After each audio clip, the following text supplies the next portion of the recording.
Hey guys, it's Ari. So today I'm going to be showing you guys how I do a French curl box braid. So I've just positioned my camera to get it how I want it so you guys can see everything. And I also am going to slow down the video so you can get a nice, good visual representation of how I did the French curl braids, but box braid style instead of knotless. So as you can see, I'm still positioning a little bit, but I'm getting ready to start. And here I go.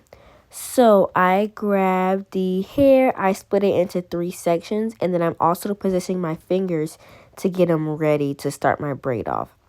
So I grabbed the right side with my pointer, with my middle and my thumb, and then my pointer is going under the middle section and holding the left piece with my thumb. So I grabbed the hair, all of it at one time, and that's how you start a box braid. And I put that hair right on top of the natural hair. And once I have that, I grabbed my left piece and securely pushed my pointer finger under the middle piece and grabbed the right piece of hair. And then as I let go of it, make sure I had to grab that firmly, I grabbed the right piece with my right hand. And then nice and tightly hold it and then go directly under the middle piece. With my pointer finger, I'm using it to push up to grab that left piece. And it's basically like a switching of hands in a sense. And right now I'm holding it really tight to make sure that this hair does not slip down because it was silky hair, silky Janet hair. I believe the brand was Janet. So I want to make sure that it didn't fall off. So I also pulled through a little bit to make sure it doesn't have a knot at the end. But once again, grabbing that right piece of hair and then going directly under that middle piece. Oh, I'm making sure I had it tight. So sometimes you'll see me do it a little bit more. So now I'm going right under that middle piece. Yep. So I grabbed the right piece good. And now I grab the left piece. The left piece is going under the middle. Nice and tight. Then the right piece is going under the middle. And you also can see I push my right hand, the pointer, underneath the middle and then just kind of grabbed it and twisted it. And then I pulled through to make sure there was no knot on the end. Yep. So I keep doing that same motion and I slowed it down to make it easy for you. Left under the middle. And then I'm going to proceed to grab the middle piece of hair and then I'm going to put the right under the middle again. Left under middle, right under middle. Left under middle, right under the middle piece. So I'm doing that. Keeping it nice and tight because this is the top of the braid. So you always want to make sure that's secure. Then I went ahead and skipped down to the bottom. And so now I'm showing you how I created a knot. I grabbed a small piece of hair, wrapped it around my pointer and thumb, and then made a hole with it and pulled that hair right through that hole. Then I'm going to do it again. Grab the hair. I'm pulling it tightly. But then I grab the hair.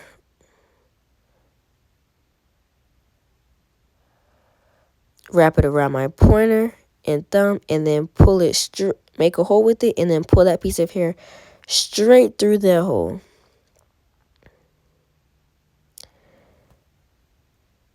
And then I pulled the hair to make sure that it was nice and tight. And I kept doing it to make sure that it was nice and tight and that it wouldn't come loose. But later on, I had to add nail glue to secure the knot so it wouldn't come loose at all. Because later on, it did unravel a little bit. So then I'm just showing you the curl, which was what a French curl looks like. Nice and pretty. And then I kind of twirled it to help eliminate some of that frizz. And then I ended up adding mousse at the end. And so here's an example of me doing it again. Braiding the hair, doing the left under the middle and then right under the middle. And one of the things that I have to do when braiding hair is always make sure the natural hair is covered by the braiding hair. So while I was braiding, it took me some time because I wanted to make sure that the braiding hair covered up the natural hair so that the natural hair wouldn't poke throughout the whole braid and you could just see it visibly the whole time. And then in case every time you got wet or anything like that, it will make it harder, for the hair to look nicer and neat. So I tried to make sure that the natural hair was covered up by the braiding hair so the style could last a lot longer, look neater and longer, and look good for as long as you wanted it to. So that's what I was doing here, just braiding it and making sure that I kept the hair nice and tucked away. I did the best that I could because I was learning how to braid with this hair. I've never braided with the Tress Janet hair. And then I'm also going to show you guys what exactly it looked like. So in case you want to get it and use that for your French curl braids, you most definitely can. Here is a close-up of me braiding the ends. So you can see I just did the left under middle and then the right under middle. This is in regular time. I didn't slow it down just so you can see kind of the speed that I was kind of going at towards the end of the braid. And I just kept braiding it down a little bit more, trying to get it exact to the length that I wanted it to get to so that I could add my knot on the end.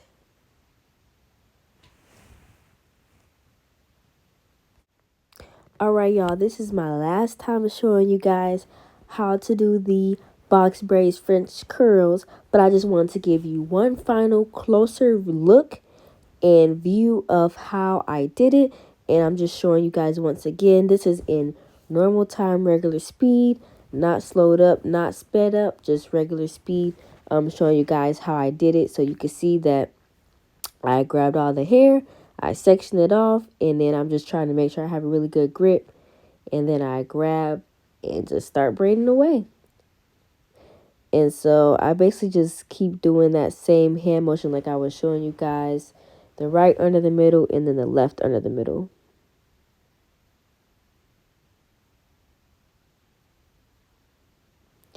And as I'm doing that, I'm like kind of making sure that I keep it tight.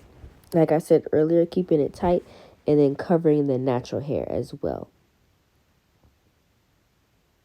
And you can see I'm going a little bit slow because I want to make sure that I have a really, really good grip and that everything stays in place and nothing comes loose.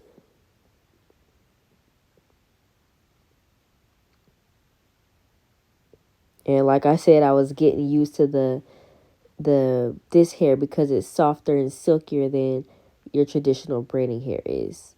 So I was getting used to that.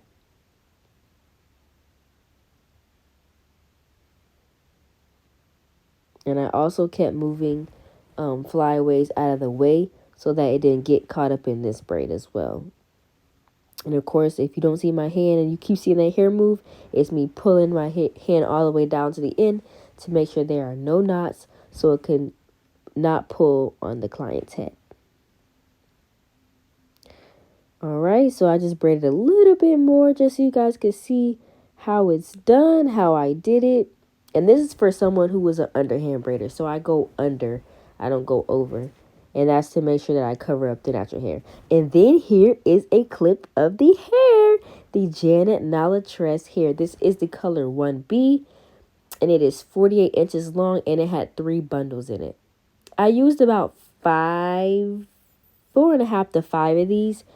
Got close to 6 because I did them smaller. I did the braids on the smaller scale.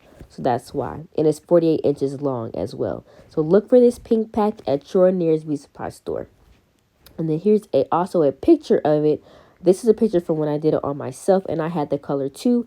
And this color on her is the color 1B. That is the finished product. And yeah, I hope you have a great braiding experience. And I hope that this video helped you to get a good idea of how you can do box braids, French curls on your client. Bye, guys.